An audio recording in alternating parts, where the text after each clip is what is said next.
पिछले भाग में आपने यादव समाज के प्रथम सर्जन राव बहादुर डॉक्टर विश्राम जी घोले और उनके पुरखों का इतिहास जाना। इस भाग में हम उनकी छोटी पुत्री के ससुराल पक्ष खेड़ेकर घराने के बारे में जानेंगे, जिनका यादव समाज में अतुलनीय योगदान रहा। तो जुड़े रहें अंत तक।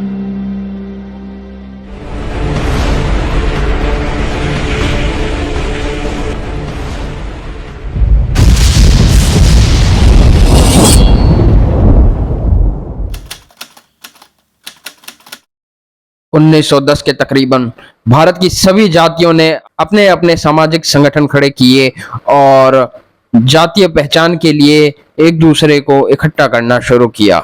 इसी एवज में महाराष्ट्र के यादवों के एक अति प्रतिष्ठित घराने खेड़ेकर परिवार ने बड़ी ही अहम भूमिका अदा की। इस घराने के यादव समाज में योगदान से पूर्व आइए जाने इस परिवार के अतीत के बारे में कि ये परिवार कहां से शुरू हुआ, इनका इतिहास क्या है।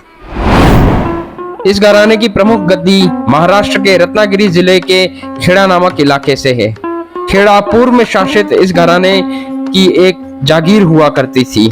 इस गवली यादव घराने की उत्पत्ति भारत के प्राचीन देवगिरी साम्राज्य से मानी जाती है। खिलजी काल में जद्दोजहद के बाद देवगिरी राज्य कमजोर हुआ और इस राज्य के पतन के बाद इनके वंशज भिन्न भिन्न शाखाओं में विभक्त हो दूर दराज कूच करते गए। ज्ञात जानकारी के मुताबिक देवगिरी की 3 शाखाएं निकली। एक शाखा सिंधखेड़ में जागीर बसा के आबाद हुई, जिन्हें सिंधखेड़ के जादव कहा जाता है।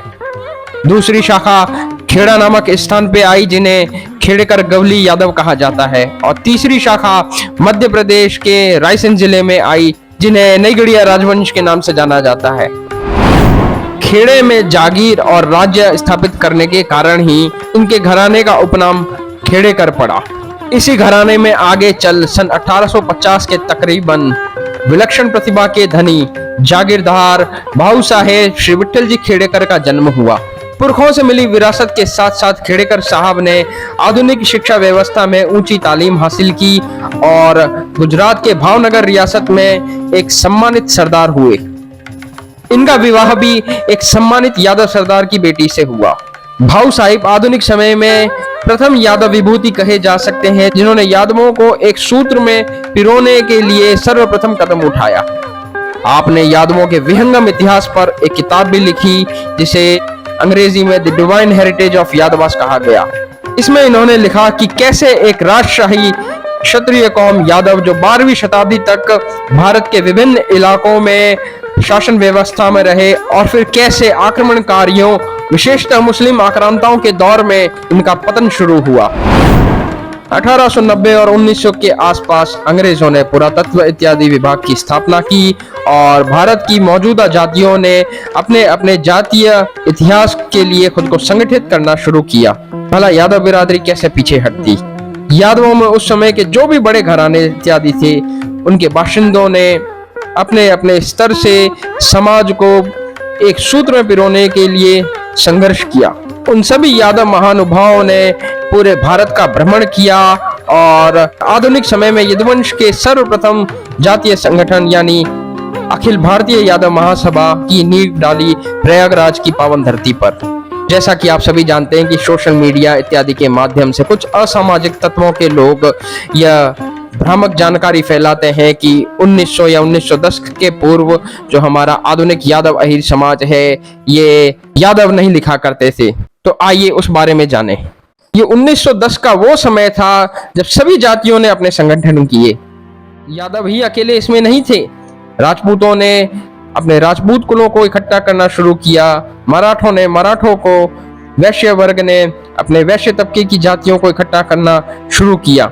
इसी दौरान यादव समाज के महानुभाव भ्रमण करते हुए महाराष्ट्र के श्री विठल जी खेड़ेकर के संपर्क में आए, जो उस समय न सिर्फ यादवों में अपितु भारत के सबसे उच्च शिक्षित बुद्धिजीवियों में से एक थे।